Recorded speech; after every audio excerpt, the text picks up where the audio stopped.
Grégory Pérez, le coach de la réserve du Dijon FCO ici, un partout entre le FC Guignon et le Dijon FCO. Grégory, merci de vous arrêter à notre micro. Ce soir, le sentiment est un peu mitigé parce que bon, voilà, le score en atteste, un partout, mais ça reste quand même une belle opération pour Dijon qui venait de l'emporter contre le FCMB justement. Il fallait bien négocier ces deux matchs-là avec des prétendants à la montée tout simplement. Ouais, c'est même 3 matchs de suite parce qu'avant Monceau c'était Louan. Donc effectivement sur ce match, c'est un bon résultat on va dire, prendre un point à l'extérieur. Comme vous le dites, face à un prétendant c'est une très bonne chose. Néanmoins on a un sentiment de frustration qui l'emporte ce soir parce qu'on menait au score, on se prend un but un petit peu casquette on va dire. Et même si Guignon a poussé fort, ils n'ont pas été très dangereux malgré tout, quoi. Je pense que le 1 partout est assez équitable si on peut regarder le match. Maintenant, ce qui est important du côté de Dijon, c'est de faire jouer ces jeunes. On a vu un effectif très très jeune aujourd'hui, beaucoup plus jeune qu'il y a quelques semaines. Je parlais du match à Louan, on avait Florent Balmont sur le terrain. C'est important d'aussi avoir quelques éléments comme ça pour apporter de l'expérience. Oui, c'est sûr qu'on est parti sur une politique de jouer plus jeune parce que, comme vous le savez, on ne peut pas monter.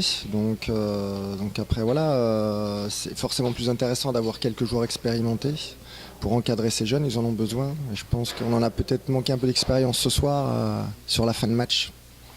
Justement, la formation des jeunes à Dijon, c'est très important. Est-ce que la politique est aussi d'amener les jeunes le plus haut possible, et notamment en Ligue 1 ? Tout centre de formation a pour objectif de former des jeunes. Maintenant, la difficulté pour nous, c'est que le club est en Ligue 1 et que c'est plus difficile pour nous de sortir des joueurs en Ligue 1 que quand le club est en Ligue 2. Mais en tous les cas, on s'y attelle, on travaille bien, on a des jeunes de qualité. Donc on fait tout pour que chaque année, il y ait 1 voire 2 joueurs qui signent pro. Merci Grégory. Avec Mohamed Marif, le capitaine de la réserve du DFCO. Mohamed, bonsoir. Merci de vous arrêter à notre micro ce soir. Mohamed, on voudrait votre analyse là ce soir sur le match nul obtenu ici à Jean-Laville. C'était laborieux, mais au final, un point de prix, c'est toujours important, surtout après la victoire contre le FC Monceau-Bourgogne. Justement, le coach y tenait vraiment. Oui, c'est on va dire les gros matchs de la poule. On joue tous le haut de tableau. On va dire qu'il y a eu 2 matchs dans ce match. Il y a eu une première mi-temps pour nous, où on a bien dominé la première, la deuxième a été plus pour eux. Donc on va dire que le match n'était pas volé ni pour eux ni pour nous, donc on sort avec 1 point chacun et voilà, on est satisfait. Justement, vous avez affronté 2 grosses formations prétendant à la montée, Monceau, Guignon, vous avez affronté Louan aussi.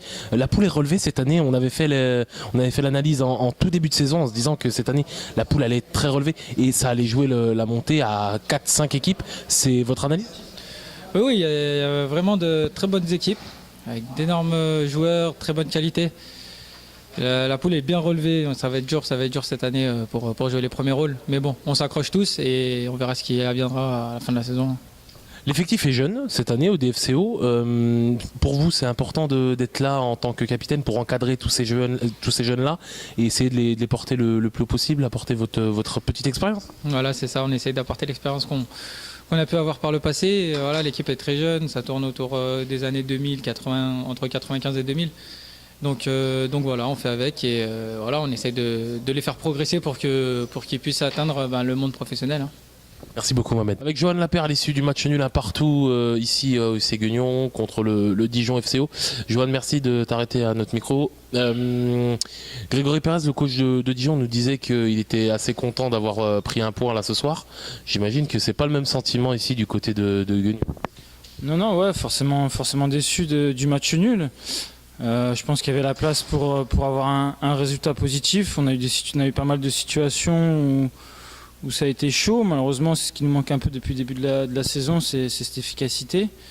Maintenant, voilà, il faut retenir la réaction qu'on a eue en deuxième mi-temps et être revenu au score. Et voilà, on a poussé pour marquer le deuxième. Malheureusement, ça n'a pas réussi, mais toujours déçu quand on fait 2 matchs nuls à domicile parce qu'on n'avance pas et on a besoin de points, quoi. Là il va y avoir des gros matchs. Là, on savait que le mois d'octobre et le début du mois de novembre seraient rythmés. Il va falloir absolument aller gagner à Sochaux et aussi recevoir Auxerre derrière. C'est un vrai marathon, il va falloir tout de suite régler la mire. Ouais, il va falloir prendre des points, comme j'ai dit. Après, il y a aussi le match de Coupe de France contre Saint-Apo. Voilà, on a pour objectif de passer. Donc voilà, faut continuer à travailler de toute façon. Et voilà, j'ai confiance en ce groupe et en cette équipe et on est capable de faire beaucoup mieux que ça. Merci, Joël.